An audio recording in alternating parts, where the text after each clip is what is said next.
I think I've been coming for about 6 years.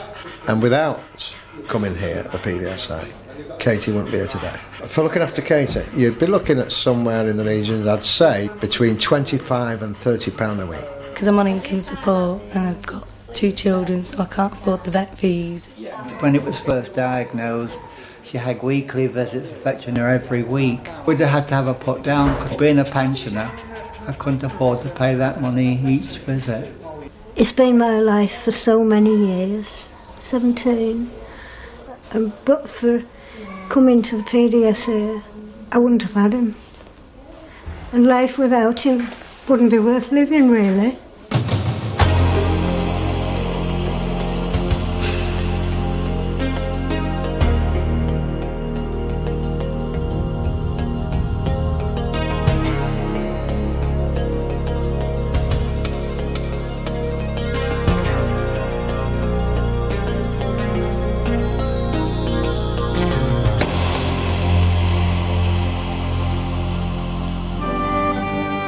The PDSA was founded in 1917 by Maria Dickin. In the course of her work as a social worker in the East End of London during the First World War, she realised that many of the animals of the poor families there were suffering in much the same way as their human owners.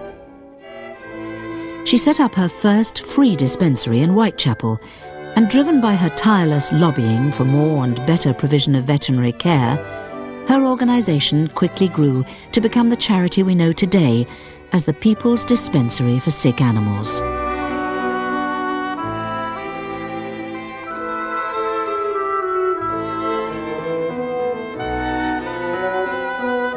Now, as then, the charity has one single aim. We serve needy families and their sick and injured pets. Establishing who is needy is not always easy. And the only fair way to do that is by means testing.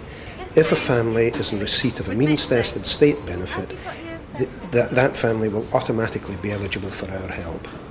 Of course, in an emergency situation, no animal will ever be turned away, irrespective of the means of its owner. Louise had to bring proof of who she was, that she gets income support and housing benefit. And then you have an appointment and just come along and see the vet. And we just make a donation if we want to when we leave. And they don't say, look, we want you to put £10 in, £5. It all depends on what your circumstances are, how much you can afford, and at least you know it's going to a good cause. If you only want to put £2 in, you know, maybe somebody can only afford 50p. My primary function is to ensure that the service is provided in the most efficient and cost-effective manner that is possible, still preserving the quality of the service. Over the years, the PDSA has grown and indeed is now the largest private practice in the world. The PDSA runs a network of veterinary centres across Britain, supported by an increasing number of pet aid schemes in areas not covered by a local centre. The standard of service that we offer matches that you'd expect to get from any good quality small animal private practice.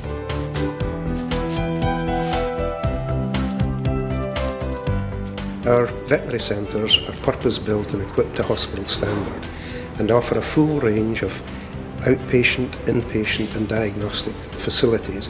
We provide 24-hour inpatient care, and of course we offer our clients and patients a 24-hour emergency service. Modern veterinary care is expensive, and managing the day-to-day running of each centre is a complex responsibility. My main job is a veterinary surgeon, obviously treating animals, but I'm also, as a senior veterinary officer, in charge of the centre. So I'm responsible for making sure that we provide from the centre a good service to our veterinary clients and their animals. Our clients don't pay when they come in here, and so the money we get, the vets have to spend in the centres looking after animals, and we have to make sure that we look after our patients very well and make best use of this money that people bring in to us. That's our job.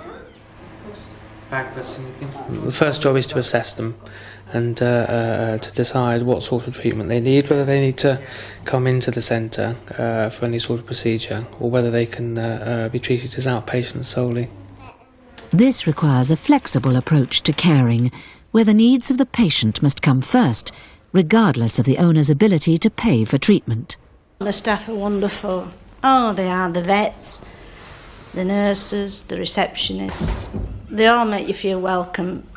They're very caring. I mean, when he had that leg broken, I rang, and within about 15 minutes the vet rang me back, and he said bring him straight down, and this was about 8 o'clock at night. I mean, that's excellent service, that. I mean, they do care, not like as if it's just a job and that's it, you know. It's very much like your own flock, you know, you want to know what's going on with them, you know. When I come back from holiday, I want to know what's been going on with the ones I see regularly. I met Mr Mahoney in the street not so very long ago, and his very first words were, "How's Maddie?" It shows that they care, and I'm grateful for all that they do for her. They seem to take more time with the animal, and they're also very good with the owner. I've had to have one dog last year, put to sleep. He was very old.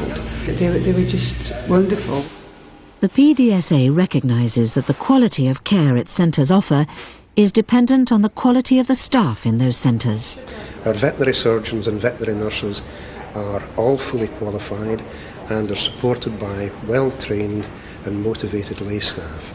Indeed, the PDSA is now the largest employer of veterinary surgeons and veterinary nurses in the private sector. There's an awful lot of emphasis placed now on the amount of work and the quality of work that veterinary nurses can do within a centre.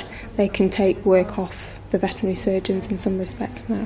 I think the PDSA has to be an investor in people. We train an awful lot of people, especially nurses. Once we've invested 2 years to actually train a nurse to the standard that we expect, we don't want them to leave, we want them to stay. I'm forever learning more. You know, I feel I'll never stop learning in this job. So I think it's good that the PDSA are behind me, encouraging me to train, and that they do help support me quite well there. I'd always wanted to work with animals from being young. I've always grown up with animals. It's just something I always wanted to do.